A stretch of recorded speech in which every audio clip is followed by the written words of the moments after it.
ఏపీలో డ్రగ్స్ పై ఉక్కుపాదం మోపుతామంటున్నారు హోంమంత్రి అనిత. అంతర్జాతీయ మాదక ద్రవ్యాల వ్యతిరేక దినోత్సవం సందర్భంగా విశాఖలో నిర్వహించిన ర్యాలీలో హోంమంత్రి పాల్గొన్నారు.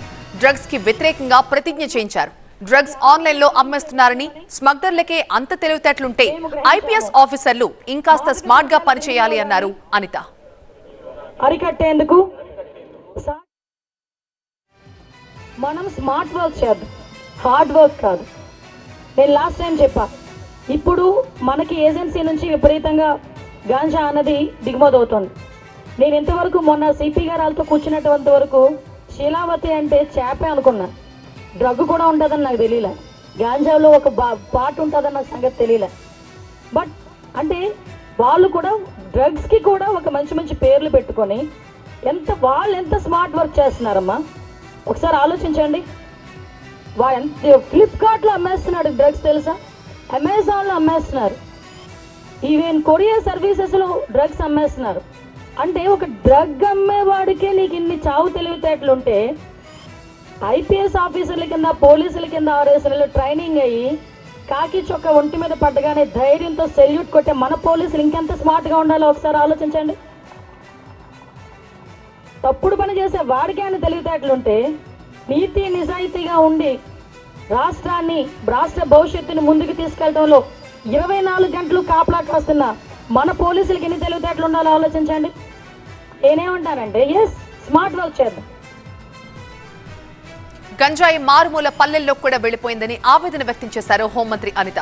స్కూల్ పిల్లలు గాంజాకి అలవాటు పడ్డారని, ప్రతి తల్లి, ప్రతి కుటుంబం గంజాయి నిర్మూలనపై బాధ్యత తీసుకోవాలని సూచించారు. ఈరోజు ఒక డ్రగ్ అన్నది మా గాంజా అన్నది ఎక్కడో పబ్బుల్లోనో బాగా, అంటే కొంచెం బాగా ఉన్నతమైన స్థితిలో ఉన్న డబ్బులున్న వాళ్ళ ఇళ్లలోనూ లేదు. సామాన్యుడు కూలి పని చేసుకునే ఇళ్లలోకి వచ్చేసింది గాంజా. ఈరోజు 5వ తరగతి చదువుతున్న వాళ్ళు, 6th క్లాస్, 5th క్లాస్ చదువుతున్న వాళ్ళు కూడా స్కూల్లో ఎక్కడ పాయకరావుపేట రిమోట్ ఏరియా, ఆ పాయకరావుపేటలోని ఎక్కడ పెంటకోట, అలాంటి ఏరియాస్లో కూడా ఈరోజు గాంజా దొరుకుతుంది. అంటే ఎంత మూలాల్లోకి గాంజా వెళ్ళిపోయిందో మనందరూ అర్థం చేసుకోవాలి.